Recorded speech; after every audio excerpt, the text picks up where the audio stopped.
Dobro, ekipu sad kad smo se već smjestili, želim da vam kažem da ćemo danas, kao što sam najavio, malo dublje pozabaviti temom migracija i utjecajima koje oni imaju na svakodnevni život, ali i na način na koji oblikuju svijet u kojem živimo. I sami ste svjesni da je to jedan proces koji traje i kojim smo i mi okruženi, tako da se nadam da ćemo u toku današnjeg predavanja i međusobne komunikacije imati mogućnost i da podijelimo neka lična iskustva kada ova tema u pitanju.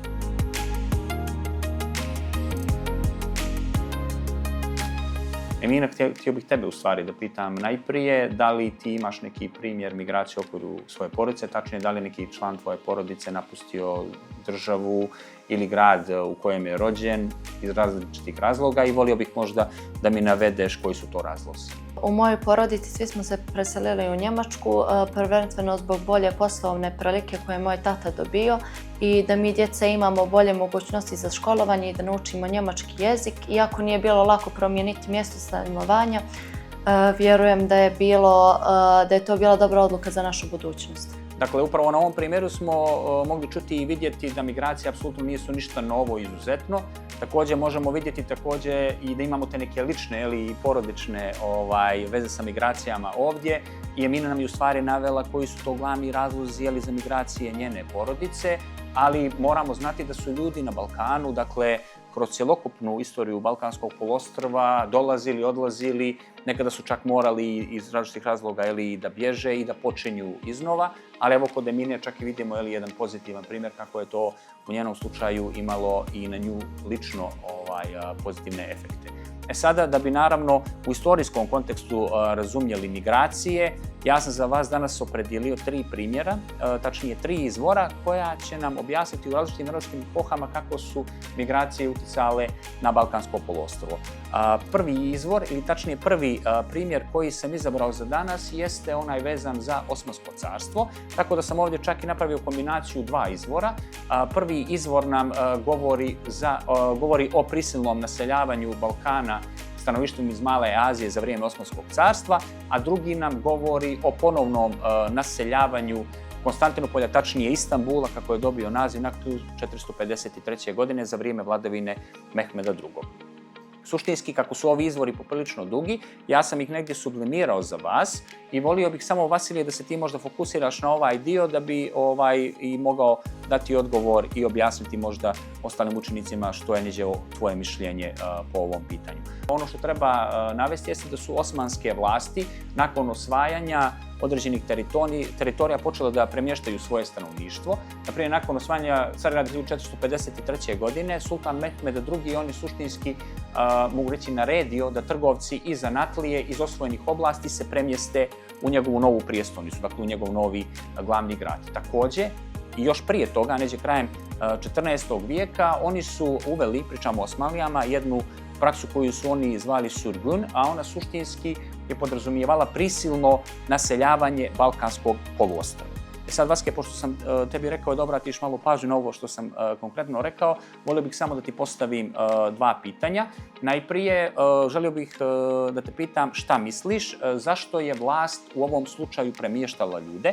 Da li je to konkretno bilo zbog njih samih ili suštinski zbog naravno novoosvojenih teritorija koje su oni osvojili i neđe mi svoje mišljenje po tom pitanju iskaži. Mislim da je vlast premještala ljude zbog novoosvojene teritorije. Na taj način je željela da učvrsti vlast, da naseli određena područja i lakše kontroliše teritorijom. Naravno, nekada je to predstavljalo kao pomoć ljudima, ali glavni je cilj bio politički i teritorijalni interes države. Super, hvala ti, Vaske. Znači, evo, ovdje vidimo da Vasilij, i tu si definitivno, čini mi se, dobro primijetio, da je glavni razlog ovih migracija, dominantno prisilnih, bilo ostvarivanje nekih političkih ciljeva te date države. Odlično. I sada, ono što treba naglasiti jeste da ovaj konkretni izvor, kao što smo rekli, vezan za Osmansko carstvo, u periodu kraja 14. i 15. vijeka. Međutim, sada ćemo se malo pomjeriti dalje u kronološkom smislu, jer naš drugi set izvora se vezuje za jedan moderni pojam. Možda ste neki od vas i čuli za njega, a to je pojam gastarbeiter. Naime, u 20. vijeku, naročito nakon Drugog svjetskog rata, veliki broj ljudi sa prostora Balkanskog poluostrva je odlučio da se bukvalno preseli, da migrira u zemlje zapadne Europe i to dominantno iz ekonomskih razloga. Ono što je zanimljivo da taj izraz gastarbajter je suštinski podrazumijevao ljude koji su otišli na određeni vremenski period, međutim ono što je zanimljivo jeste da se veliki broj njih u stvari i zadržao i ostao da živi tamo. Ukoliko uzmemo izvor iz naše 5. knjige Hladni rat, vidjet ćete da imamo niz bilateralnih sporazuma koje je, na primjer, zapadna Njemačka potpisala sa nizom drugih država. Ono što je zanimljivo jeste što je među njima naglašen i sporazum sa Jugoslavijom. Taj sporazum sa Jugoslavijom, na primjer, potpisan 1968. godine, a vidimo u izvoru da su ti sporazumi potpisani ranije i sa Italijom, i sa Španijom, Grčkom i Turskom. Sada, kada uzmemo u obzir podatke koje možemo ovdje vidjeti, od 14 miliona radnika koji su otišli, tačnije migranata koji su otišli u zapadnu Europu da rade, oko 11 miliona se vratilo kući, što suštinski odmah znači da je nekoliko miliona ostalo tamo da živi. Ako uzmemo, na primjer, u obzir bivšu Jugoslaviju, vidjet ćemo da je najveći broj ljudi koji je bukvalno ostao da živi u tim državama bio sa prostora Bosne i Hercegovine i Hrvatske. Sada, Leno, nadam se da si i ti obratila pažnju na ovaj segment koji sam ja sada predočio i volio bih samo i tebe da pitam da li je, na primjer, možda neko iz tvoje porodice bio na privremenom radu, koliko je to trajalo i koji su možda bili glavni razlozi za isto? Da, u mojoj porodici imamo jednog rođaka koji je krajem 60. godina taman pošao za Austriju zato što je njegova porodica bila veoma siromašna i bili su u velikom problemu i zbog toga on je htio da njima priušti i pošao je da radi kao konobar u jednom velikom restoranu i ostao je 4 godine. I kad se napokon vratio, mogao je sa srećom da pomogne svojim roditeljima, svom bratu i sestri. Super, sjajno. Evo, čak imamo i slično kao i ranije što je Emina pomenula, bukvalno jedno lično iskustvo člana tvoje porodice koji je to igrom slučaja čak odselio se krajem 60-ih, što i saobražava sa ovim bilateralnim sporazuma koji smo mi, tačnije tadašnja Jugoslavija, potpisivala sa državama zapadne Europe.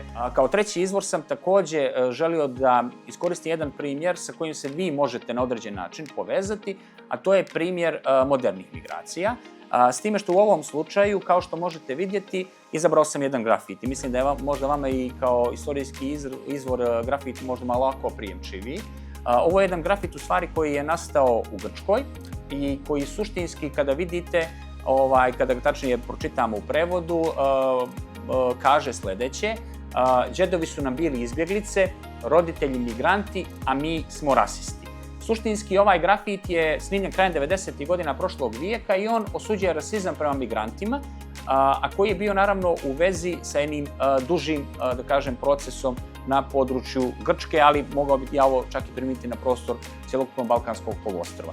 Ono što bih tebe, Anđelo, u ovom dijelu volio da pitam jeste, kada pogledaš ovaj grafit, kada pogledaš prevod također, šta suštinski misliš da on znači, koja je njegova simbolika i da li se on isključivo odnosi samo na Grke, jer je, kao što smo vidjeli, napisan ili nacrtan, ne znam koji je pravilan izraz, u Atini.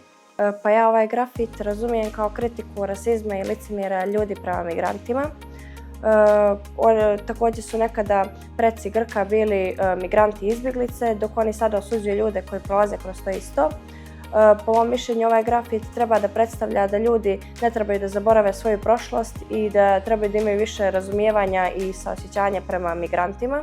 Čak si mi svojim odgovorom, mogu slobodno reći, olakšala ovaj posljednji dio, jer ja bi neđe u zaključku samo volio još par detalja da dodam. Najprije, nadam se da smo danas primijetili da migracije jednostavno konstant ovog regiona. Znači nije to izuzetak, to je nešto što se dešavalo kroz vjekove. I mogu slobodno reći ne samo ovog regiona, nego čitavog svijeta. Međutim, ono što mi treba da razumijemo najprije jeste da su se ljudi kretali kroz vjekove, ali upravo to treba da nam da do znanja da ni na jednoj teritoriji ne postoji, da kažem, domicilno stanovništvo koje je uvijek tu, koje se nije pomjeralo i koje ima primat u odnosu na drugo stanovništvo.